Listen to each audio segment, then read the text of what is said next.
But if it wasn't for Roy and these peppermints, I don't know what I'd do. So I appreciate it so much. Tonight we're going to be, once again, discussing some spiritual scams. And this one and the one next week is probably the two toughest ones for me. And the reason is I think they're tough because they kind of hit home to a lot of people. There's mixed feelings about them. It's hard to... sometimes it may be hard to understand in real life how to put this together. And you'll see what I mean by this as we get talking about this. But when you think about, again, spiritual scams, the biggest thing I think about them is the damage they can do to our faith when we fall into them. And I think the reason is because sometimes we don't realize we fall into it. We don't realize that we have been exposed to it and kind of give in to it. Sometimes we're just there before we realize it. And it could be harmful for our health, for our spiritual health. These two that we're going to talk about tonight, one tonight and one next week, Lord willing, you know, all the ones we talked about so far, I think people fall into them because it brings comfort, or it may bring them a sense of joy, or even a sense of false hope, but it still kind of makes them feel better to fall into that. These two, this one tonight and the one next week, I think causes damage because I think it does the opposite. I think it does harm. I think it causes more guilt and anxiety and just a lot of different emotions like that I think are unnecessary if we truly stay with the biblical, scriptural pattern in which God sets. And I think you'll understand this a little more as we go. But I want to start out by describing two sets of parents here. There's parents number one, or couple number one. They have three grown sons. One of their sons doing very well. He's a model citizen. He's got a great job. He's got a strong marriage. He's very vibrant in his walk with God, very faithful, doing well. Then there's the other two sons. One of them's in jail. The other one is on his about 15th job, third wife, doesn't have any interest in God whatsoever. So to the parents, when of course they're proud of their one son, but their other two, they kind of bring them heartaches, bring them headaches, and with that, there's a lot of guilt associated with that. They find themselves thinking, "I've done something wrong. Maybe our home wasn't what we thought it was. We thought we had a good Christian home. We thought we were good Christian parents. And it seems like it didn't turn out that way." And they're devastated. They carry a heavy sense of guilt with them. Then you've got couple number two. Now, couple number two, they feel no guilt at all with their situation and their child. Actually, they're quite upbeat and confident that their child, their daughter, will come back to God. See, with their daughter, they brought them up. They took her to church, took her to Bible class, did every activity, did everything that they could think of doing, studied at home, made sure that they had the right influence around them, around the right people, doing the right things, did everything that they possibly could do. Then their daughter went to college, and about what was supposed to be their senior year, they dropped out of school, got a boyfriend, moved in with her boyfriend, and didn't want anything to do with God at all. And the parents, they're disappointed, but they don't feel any guilt. And they don't feel any guilt because they believe the Bible says that she will come back to God, so they're just waiting for her to do that. Now, here's the thing. Both of these sets of parents believe the same spiritual scam, but it's affecting them different ways. What do you think that is? What do you think the scam is? Anybody know?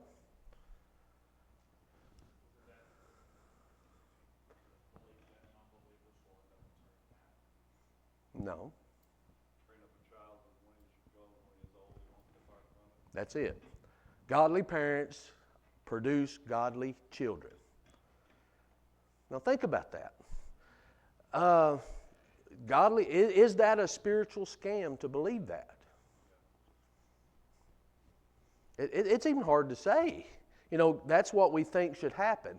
And like I said, both of these parents, one of them believes it so strongly that they're filled with so much guilt they can hardly function because they want to know where they went wrong.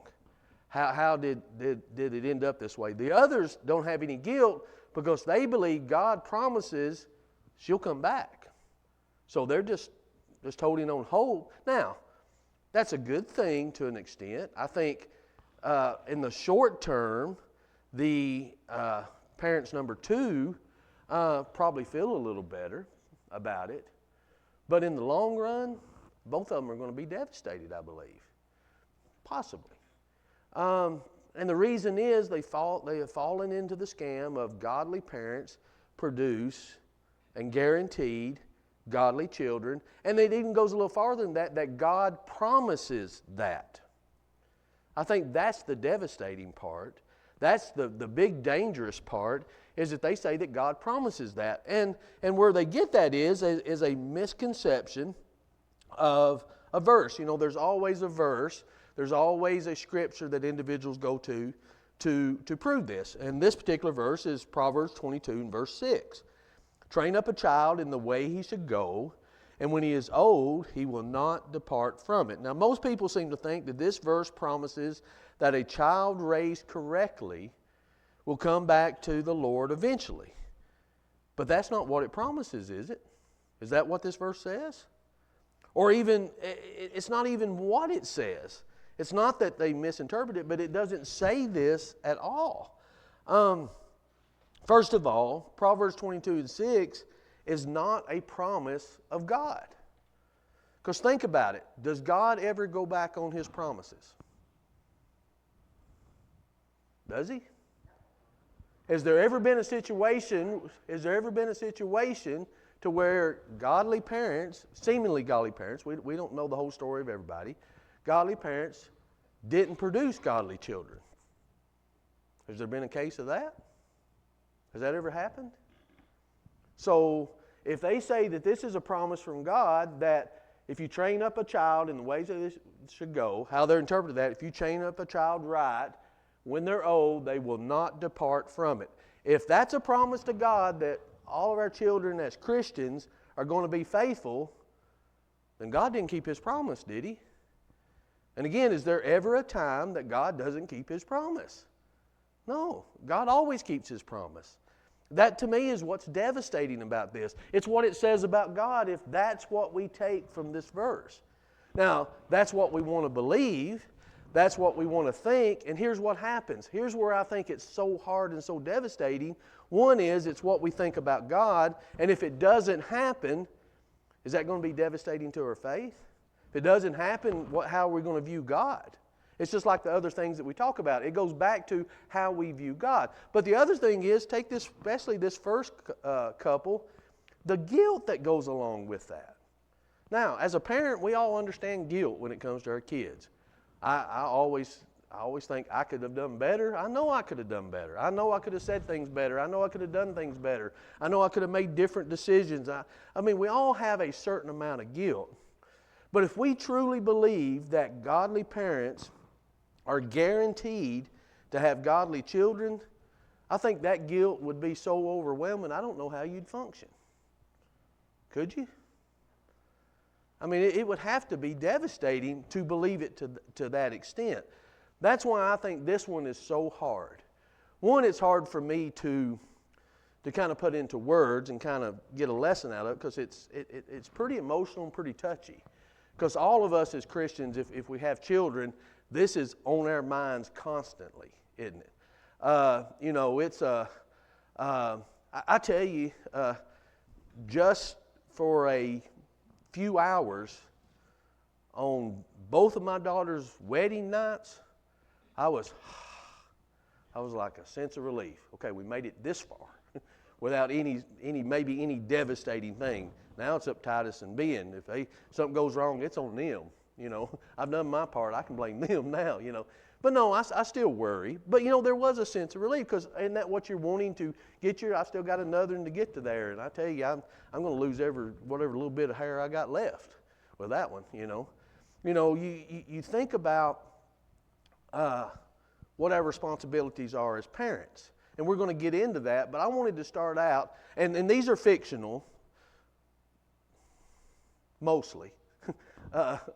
Couples that I'm talking about here, but we can all relate to it. That's the thing. You've got two different outcomes of how somebody emotionally feels about it, but both of them are still devastating when you think about it. If we think of Proverbs 22:6 as a promise from God, then we really have to realize that it's not. What is Proverbs? What is a proverb? What's the definition of a proverb? Because that's what this is, proverb. It comes from Proverbs.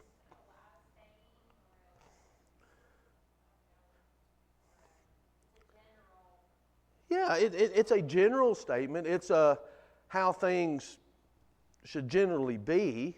But think about the things that are in Proverbs. If in Proverbs, if the righteous live a good righteous life, good things are going to happen. If we do good things should generally happen. Does that always happen that way? No. When you start thinking about, you can work hard and still not achieve what you think you should achieve, but a lazy person could strike it rich in a moment. Just because something is a proverb doesn't mean that that's exactly the way it's going to be. It can be something different than that. But it can go back to how we interpret what this verse is.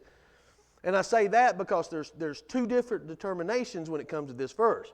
One of them is, it's talking about you train a child in their particular character, their personality. You train them in that way they should go. They won't depart from that. I think it kind of goes back to, don't treat your children the same. You raise them based on who they are as an individual, and they won't depart from it. It could be. The other way of looking at that is, you train them in righteousness, you train them the right way as a Christian, they won't ever depart from that. And that can be a good proverb too. Both of them can be good ideas, but I think in this case it doesn't really matter. Because the fact is, God is not promising that children are always going to be faithful when they grow up. Now, the other token to this is, just because you're a godly parent doesn't mean they're going to be godly children, or just because they're ungodly parents doesn't mean their children aren't going to grow up to be godly. I've seen some individuals whose parents, the only time they ever mentioned God was with a cuss word. They grew up to be good, faithful people. So, you got to look at it on the whole.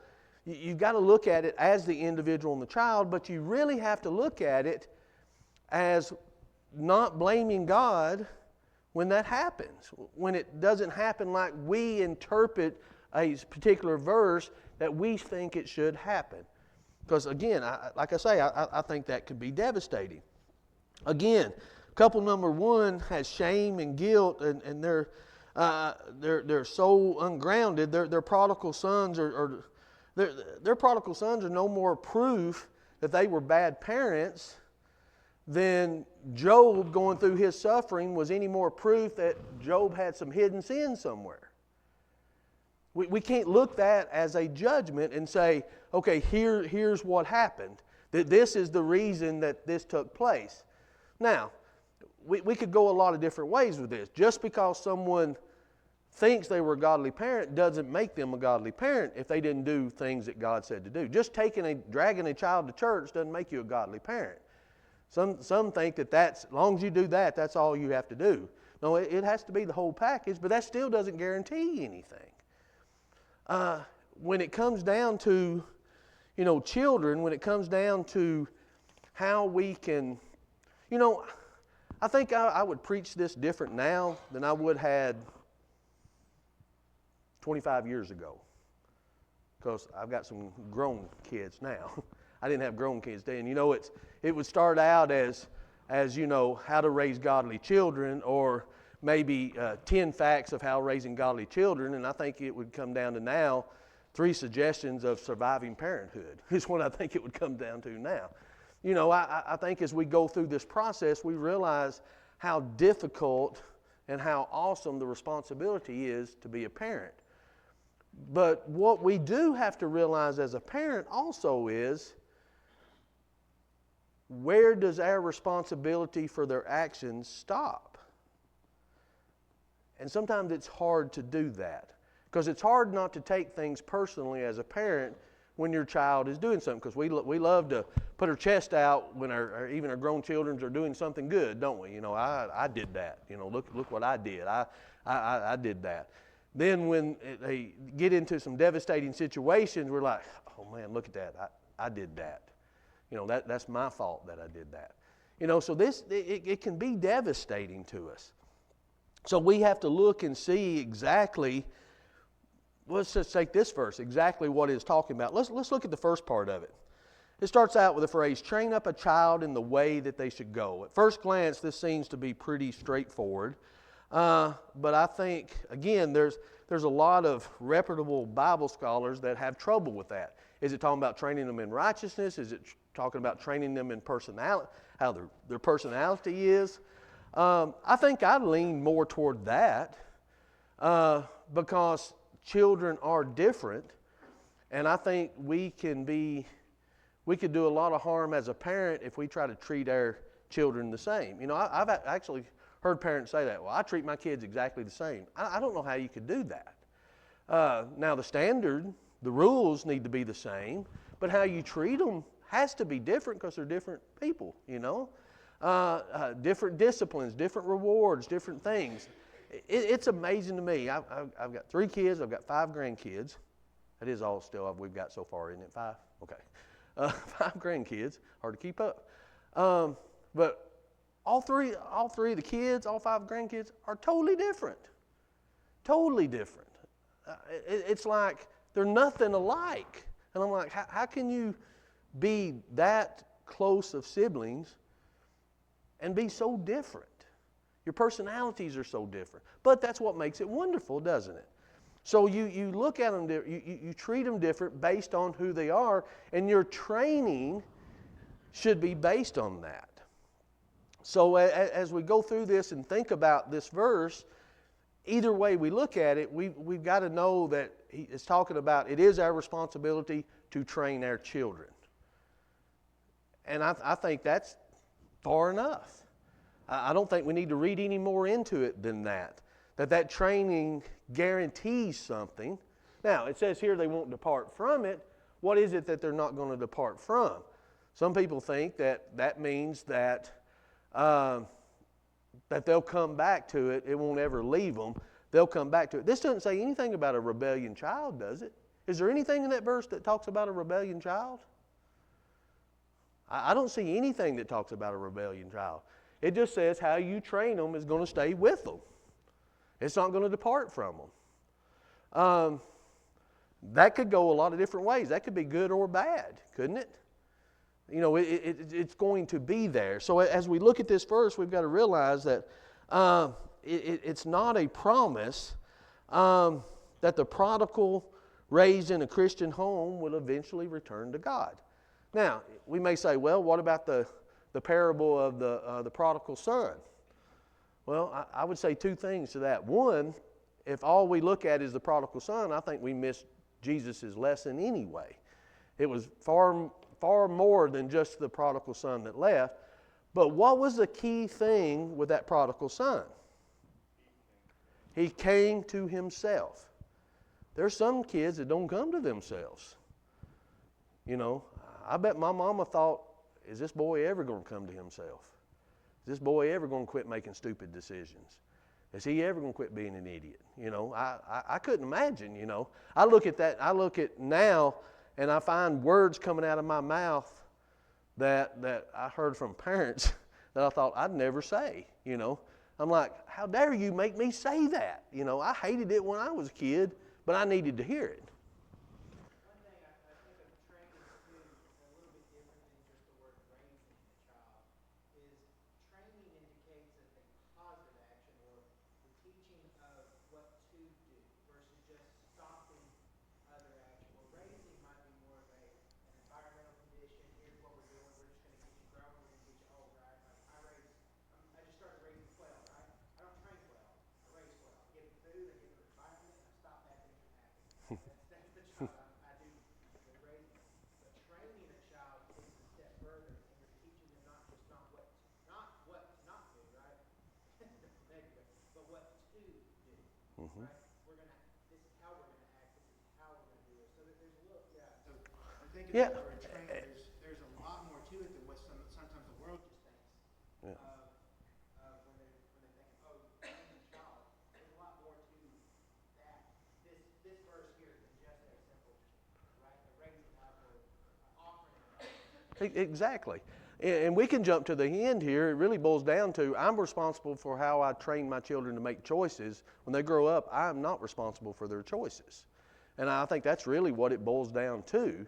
And because when I stand before God, that's what I'm going to be held accountable for, being a father. What did I do? What choices did I make? How did I teach them to make that choice? Let me ask you this. Does any Christian today know the right thing to do, been taught the right thing to do, still make the wrong choice? Yeah. So why would we think children wouldn't do the same with parents as they're raising them? And here's to me, and somebody else may already thought of this and already know it, but you think about from the very beginning, if the statement here is this verse, if what it means is that godly parents will raise godly children, think about Adam and Eve. Who taught them? God did. Did they make the wrong decision?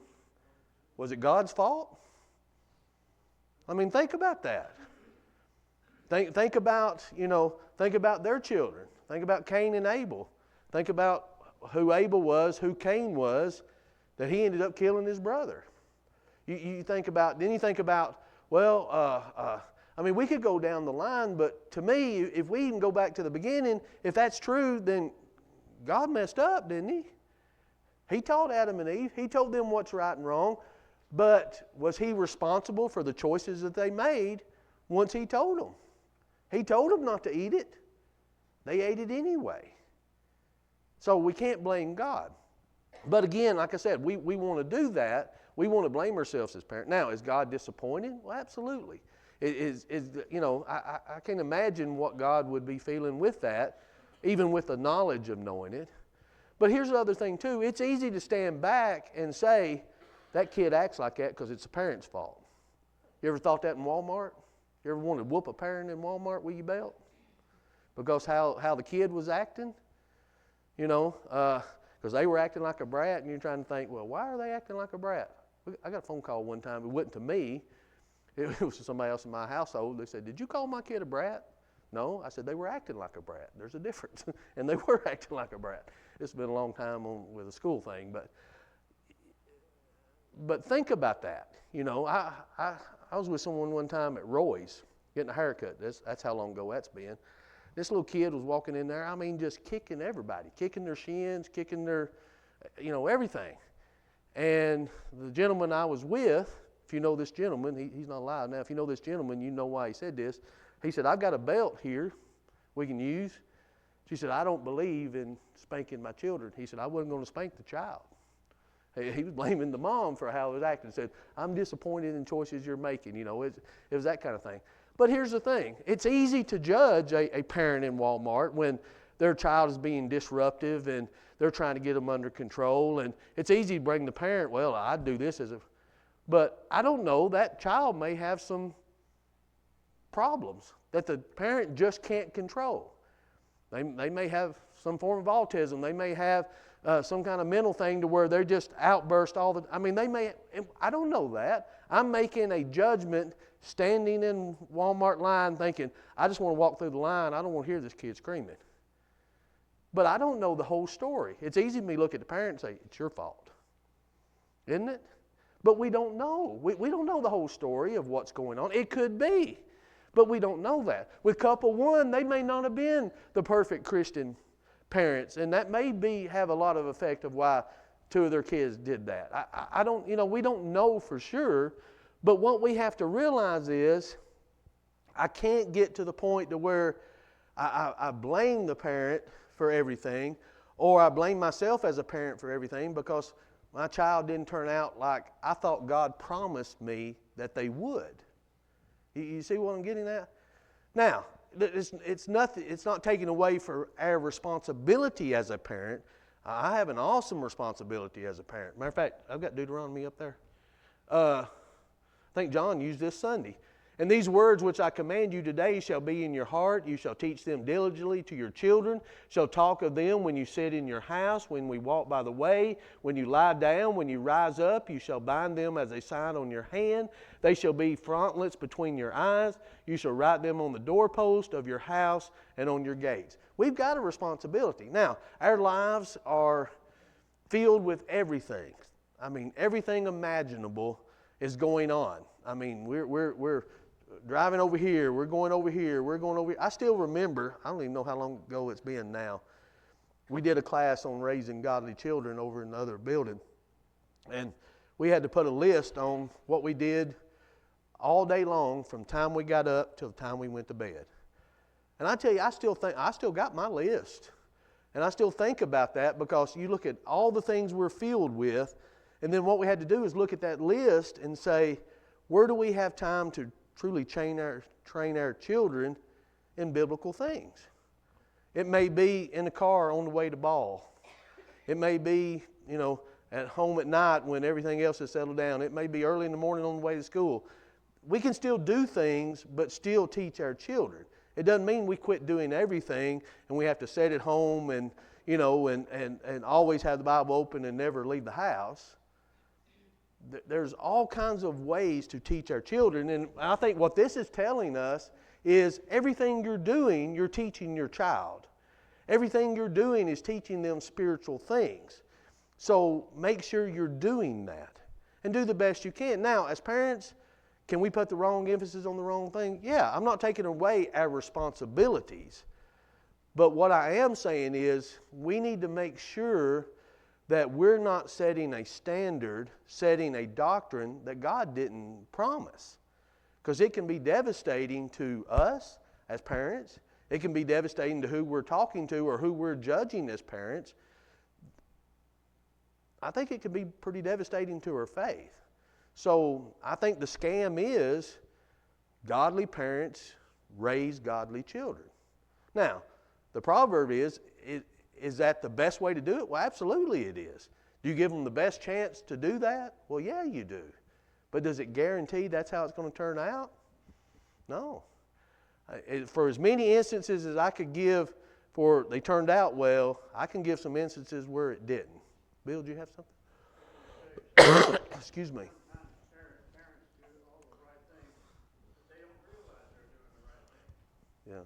And the reason for that is they themselves have gone to church, as we say, all their life, and it's just part of it. They don't know they're doing the right thing sometimes. Yeah.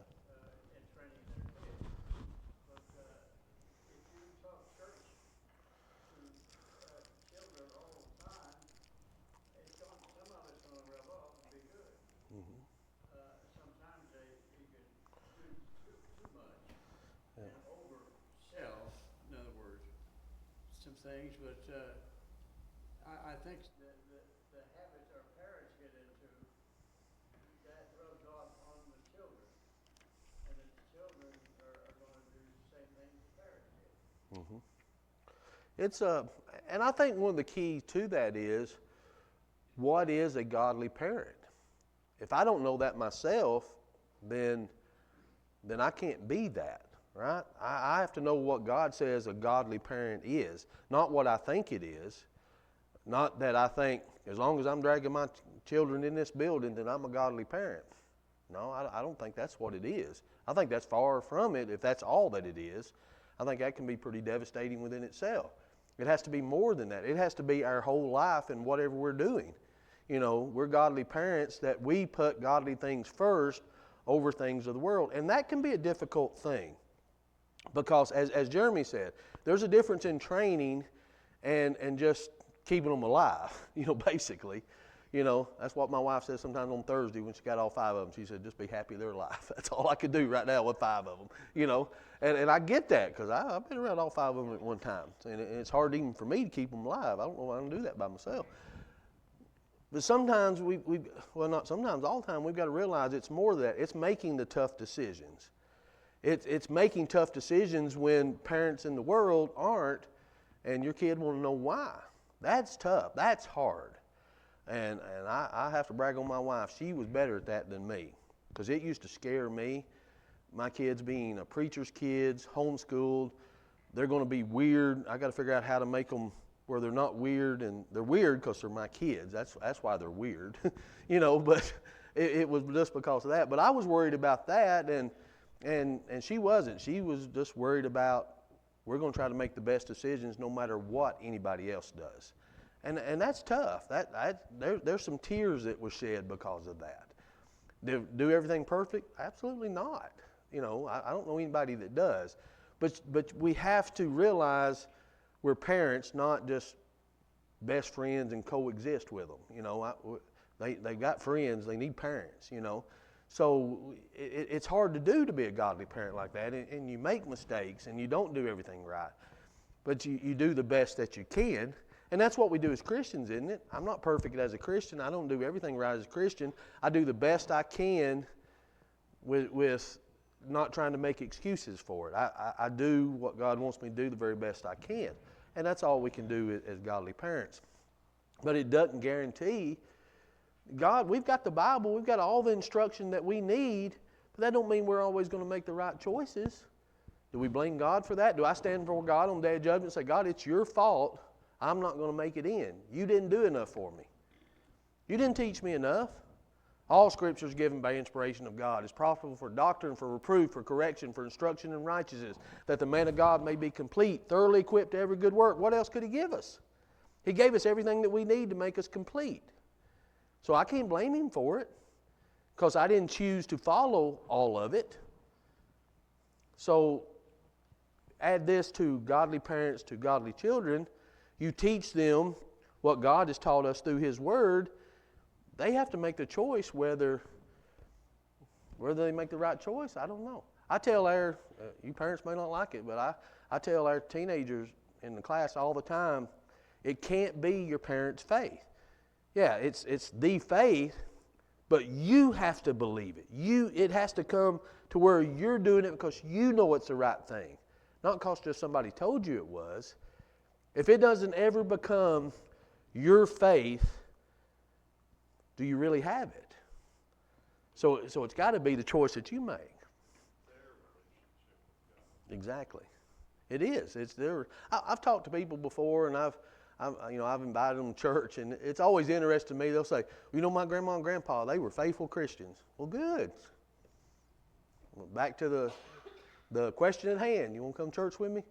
Well, my parents, they were just faithful. They went up there to church all the time. Well, good. Back to the question at hand. What about you? You know, what about you? And that's what it boils down to, you know. It boils down to the choices that they make. I'm responsible for how I teach them to make those choices. They're responsible as they grow up and they make that choice. And God doesn't promise me that they're going to make the right choice or that they're going to come back from making the wrong choice. He gives me the tools to help them do that. I pray about it. We do all of that, but there's no guarantee. God doesn't say, oh, I said in Proverbs 22:6, don't worry, they're going to come back. Just like couple two, they're not worried at all. Their daughter's going to come back. God promised it to them. Is she or not? I don't know. Any thoughts about this? We had a speaker come, I didn't write down who the speaker was, but he was talking about Proverbs. Instead of training, he talked more about how you teach your